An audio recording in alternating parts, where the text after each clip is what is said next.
So, we come to the end. In this final lecture, I'd like to do three basic things. Firstly, I'd like to review and summarize some of the critical themes from our first 35 lectures, our look at the long run of Africa's history. Second, I'd like to offer as sober an assessment as I can of Africa in the first decade of the 21st century. In fact, alternative scenarios, if you like, a sort of glass half full versus glass half empty kind of analysis. And thirdly, I'd like to offer you some profiles, some looks at real people, individual lives, persons who, in the recent past, have been making some very impressive contributions indeed.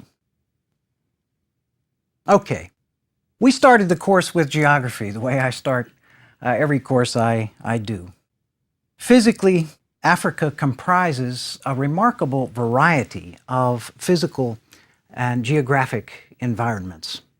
It can be an achingly beautiful place. If you stand at Victoria Falls or Mount Kilimanjaro, you can easily wonder if there's anything on earth to top this. But it has never been an easy place.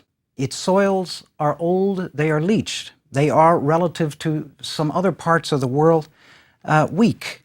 Its rainfall is limited. Its disease environment, partly because most of Africa lies in the tropics and receives year-round warmth, has been a dangerous one. We looked at the emergence of humankind in Africa, why Africa, from a variety of evidences, including fossil evidence, DNA evidence in more recent times, can be shown quite conclusively to be the cradle of humankind, the birthplace of humankind. The rest of the world, in a quite literal sense, was populated out of Africa. The fundamental things which make us human developed here and developed here first. It's worth just reading a line or two from a longer quotation I used from John Reeder in lecture number 4. He said that humans dominate the earth and have been to the moon. We see visions of the future in the mind's eye and turn them to reality with aptitudes and talents which evolution bestowed in Africa. People originally lived directly off the environment, extracted their livelihood directly from it as hunters and gatherers, as foragers, and transformed it, therefore, rather little.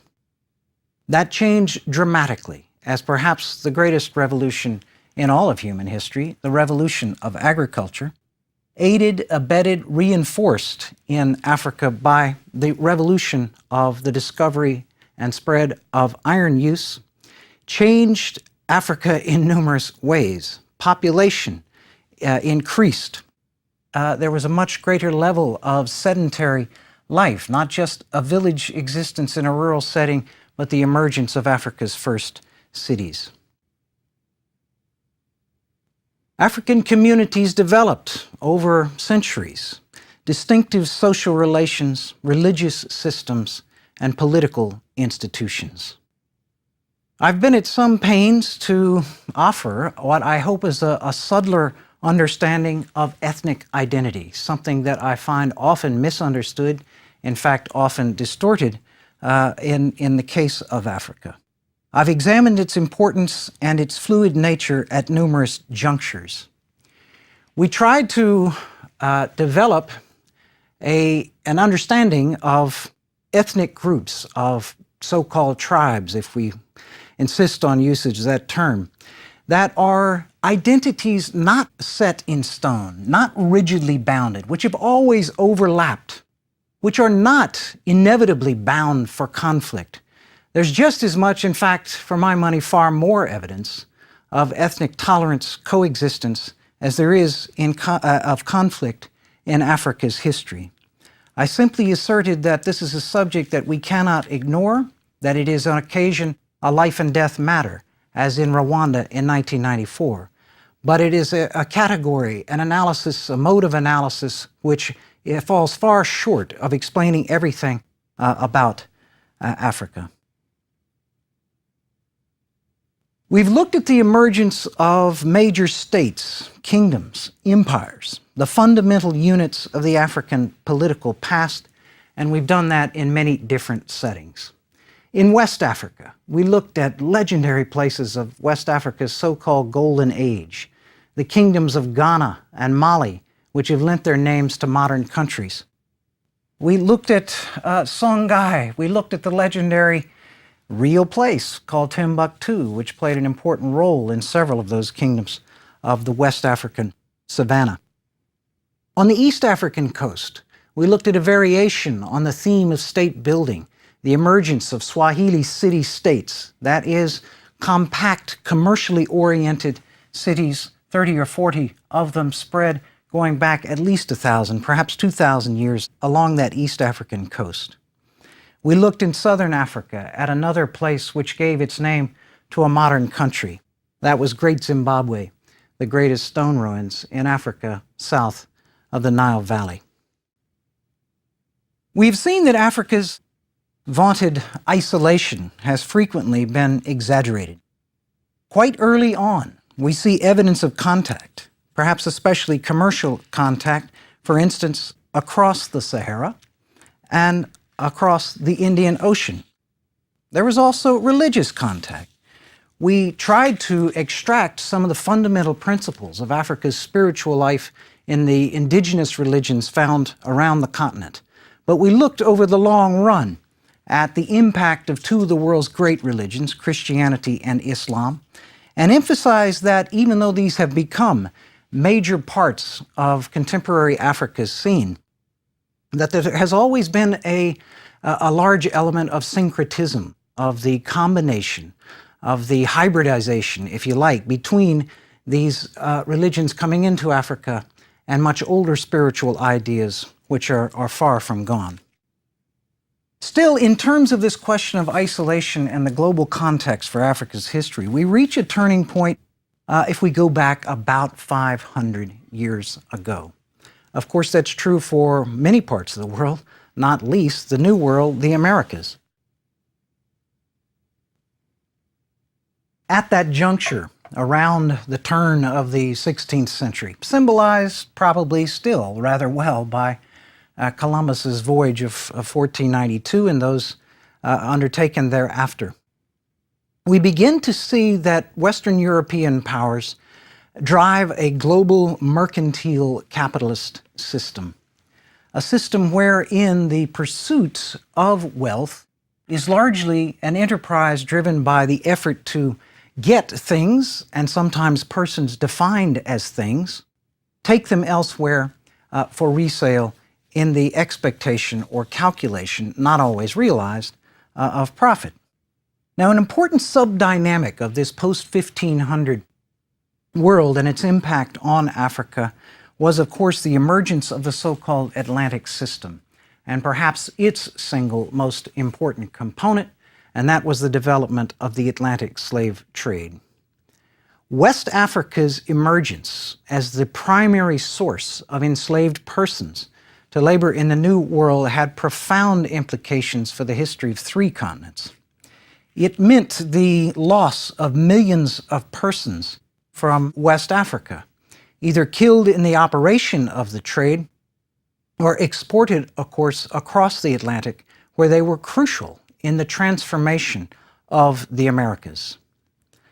Another subdynamic of this world emerging about 500 years ago, we found at the other corner, the other end of the continent, in the origins of what today has emerged as one of the continent's most important countries, and that, of course, is the Republic of South Africa. South Africa has a colonial past stretching back to a very considerably earlier date than much of the rest of Africa, and we looked at that in the case of the Cape Colony. We've also emphasized at many places in this course the comparability between the histories of Southern Africa, especially South Africa, and the history of North America, especially the United States. Both of them saw indigenous populations faced with incursions by European colonial immigrants. Both of them saw histories of slavery. Both of them saw frontier histories. Both of them saw the emergence of rigid, legalized racial domination and white supremacy, called in the first half of the 20th century segregation. And both, of course, have seen the efforts to change that system. Now, eventually, Africa's relationship with Europe took another dramatic turn about 120 years back or so, with the so-called Scramble for Africa. The scramble represented, of course, the carving of the continent, which King Leopold at the time called this magnificent African cake, into several European empires. It was at that time, during the scramble for Africa, that the basic national units of today's Africa, today's African nations, the 50 or so countries on the continent, the borders of those countries were created at the time of the scramble. And it may be remarkable to say they are very much still with us. There is one and only one case of legal formalized border change in Africa since the scramble, and that was the creation of a separate Eritrea out of the country of Ethiopia. Economically, African territories in the colonial period were made dependent upon an export-import system. The name of the game became the export of a single, perhaps two or three commodities. I call them mono-economies, forged during the colonial system, symbolized in many respects by what was genuine investment in the infrastructure of railways, but leading invariably from the points of production of primary materials, crops out of the ground or minerals out of the earth, to the ports, and from those ports to the colonial mother countries and the world economic system. That export orientation, that mono-economy situation, that is still with us as well. Now, in some territories in colonial Africa, significant numbers of Europeans came not just as missionaries or merchants or governors or soldiers. They came intending to stay. They were settlers.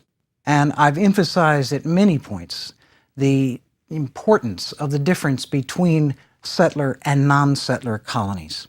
This has affected a number of things, most obviously the question of whether Africans, whatever else they lost in the colonial period, would in fact directly lose their land. Now, eventually, by the middle parts of the 20th century, with great energy, Africans all over the continent organized nationalist movements against the colonial powers. And eventually they gained independence. But here again, we see the crucial difference in timing and means of decolonization represented by the distinction between settler and non-settler colonies. To put it simply, in places where there had been little settlement, independence was likely to be achieved far more peacefully, and it was likely to come much earlier, in and around the year 1960, not a bad symbolic stopping off point.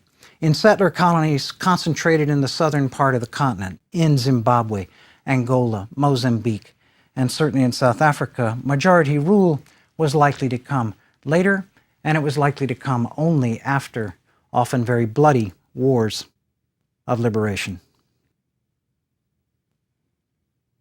Well, with great hopes, with great expectations then, ordinary Africans all over the continent entered the independence period. And indeed, for a decade or so, there were some quite impressive gains in these newly minted nations. Gains in economic growth, in education, in health care.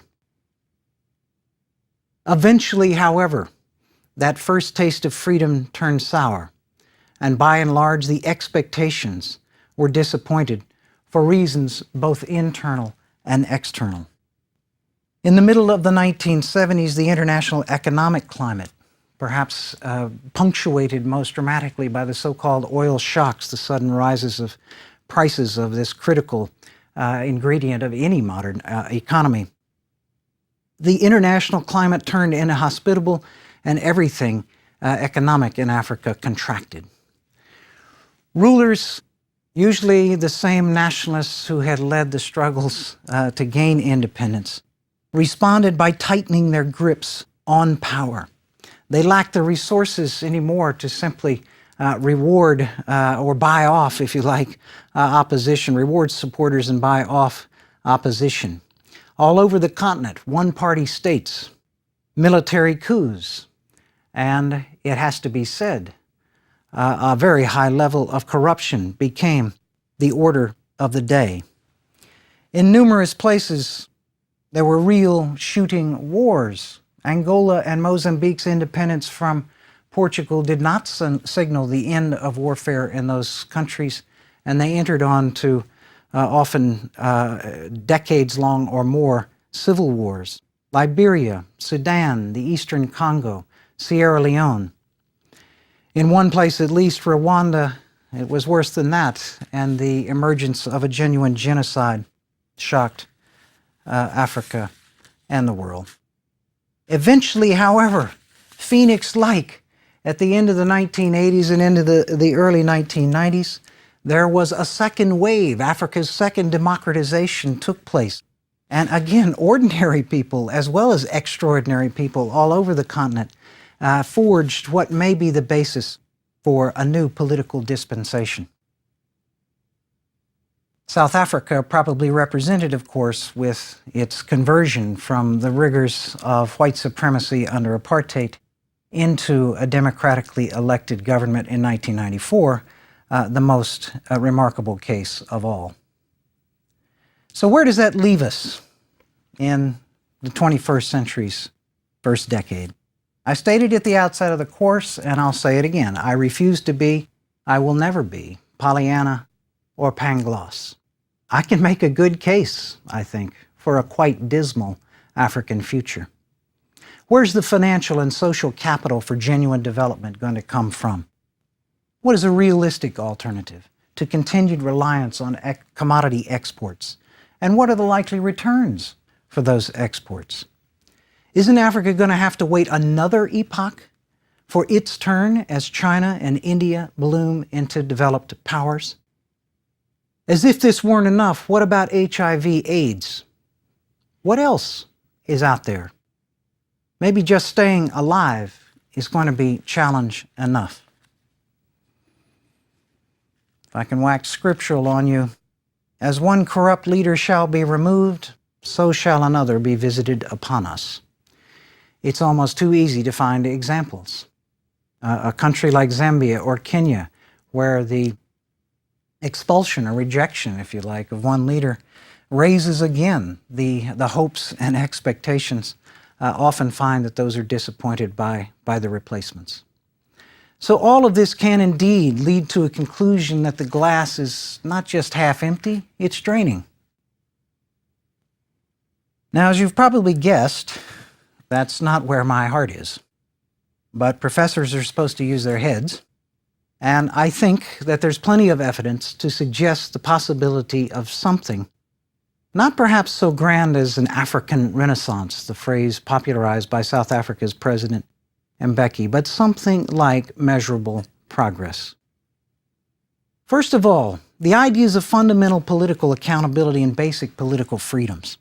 Freedom to speak, to write, to organize, have, I think, been entrenched. That doesn't mean that they are enjoyed without fetter everywhere, but the idea of insisting upon those, that those should be the norm, has, I think, been firmly established. In this sense, the democratic revival of the late 1980s and early 1990s, despite its setbacks, has made a lasting mark. There are virtually no one-party states or military regimes on the continent. That would have been a hard thing to imagine in 1985 or 1990. Now, this change in turn is the key to exposing corruption and bringing it to within tolerable limits. The idea of taking Africa's farmers, and maybe especially Africa's women farmers, its female farmers, seriously, has also gained ground. On it depends more than anything else Africa's long-range food security, a subject not to be taken lightly anywhere. In Uganda and Senegal, vigorous public education spearheaded by upfront public rules of presidents, of leaders, has made a real dent and in fact has rolled back, contained, and reversed even a calamity so widespread as HIV and AIDS.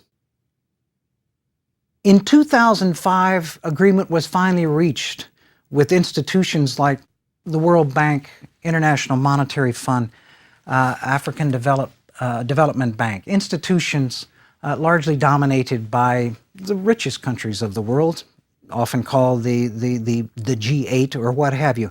Arrangements were finally made for a substantial measure of debt restructuring and, in fact, debt relief and forgiveness for a dozen or more African nations.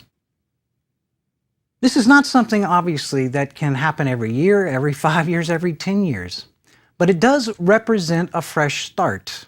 These, after all, were debts that were incurred through decisions, poor decisions, made by people on both sides of the equation, in Africa and in the developed world, in a previous generation. And yet the burdens have saddled a continent where half the population is under 15.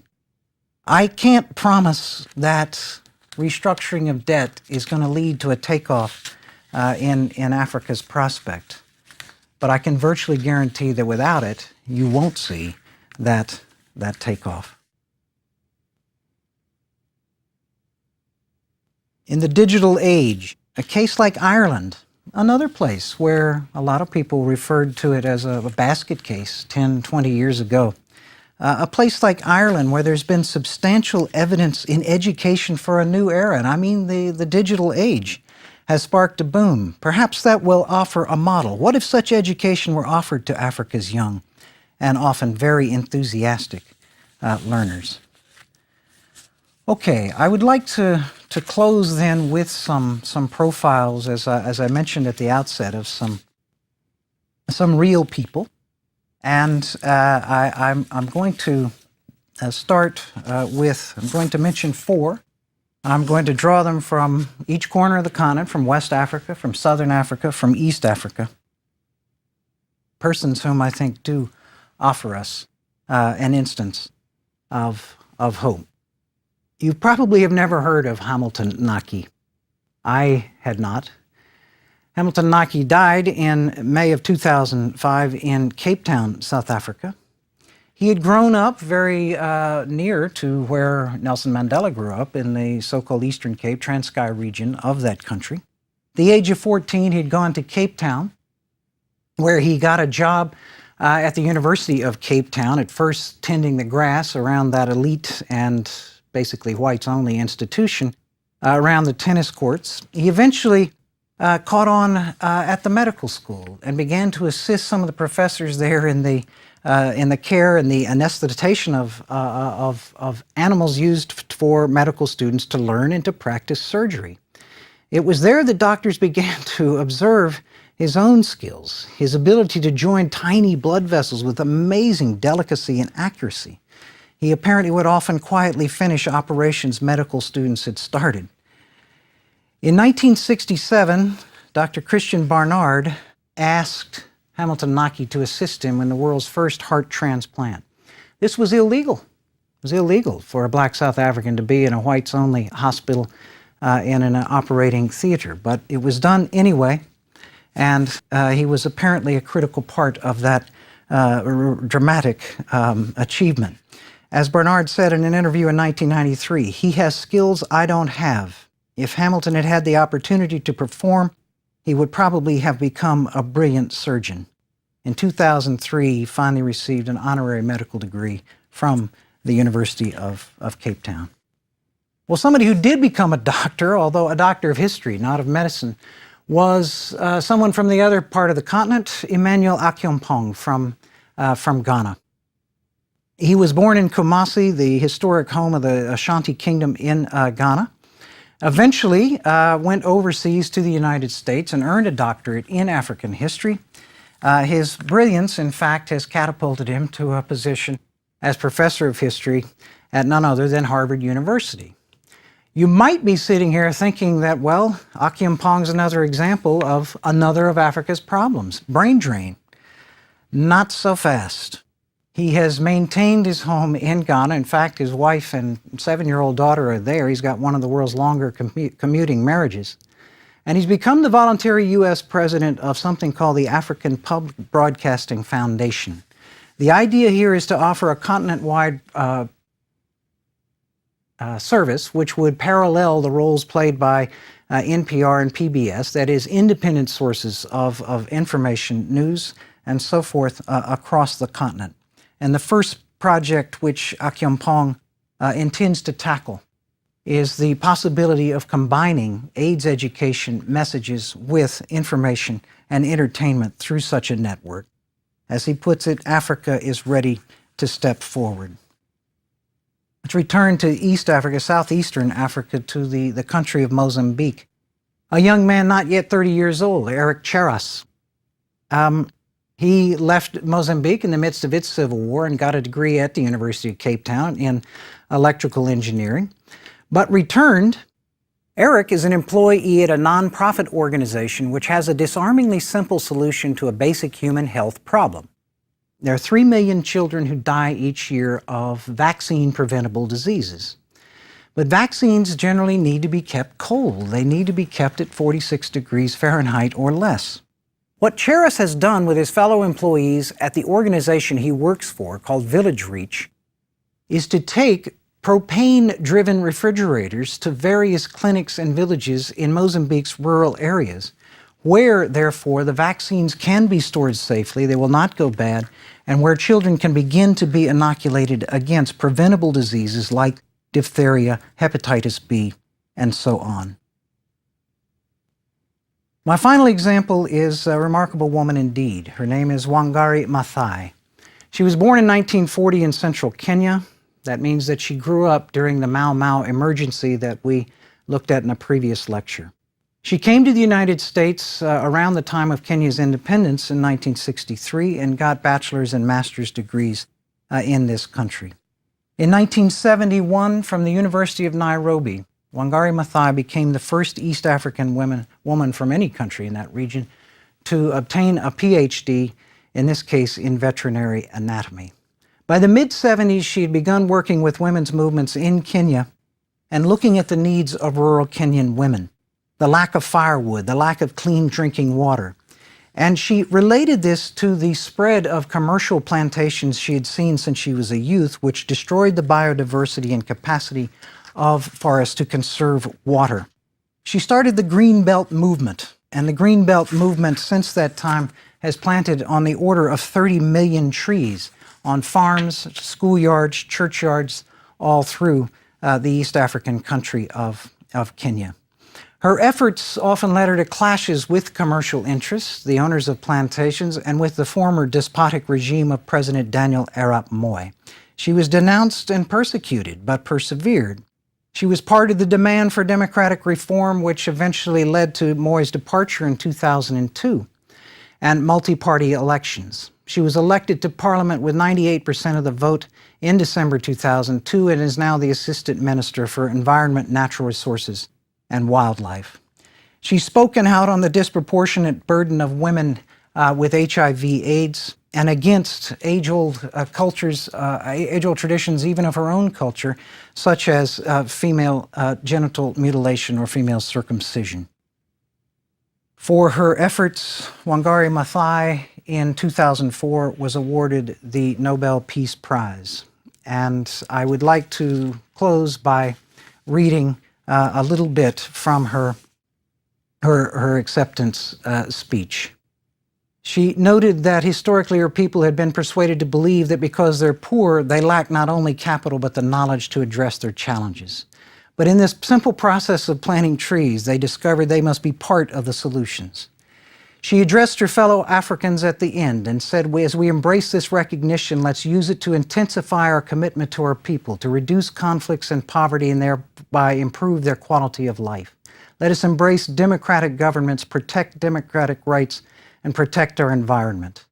I am confident that we shall rise to the occasion. I have always believed that solutions to most of our problems must come from us. Ladies and gentlemen, I thank you for the journey, and I leave you with this. 30 years ago, I went to Africa, and got hooked on its reality and its history. I know that many of you have either taken or contemplated such a journey. If you're still contemplating it, I leave you with one simple word: go. Thank you and goodbye.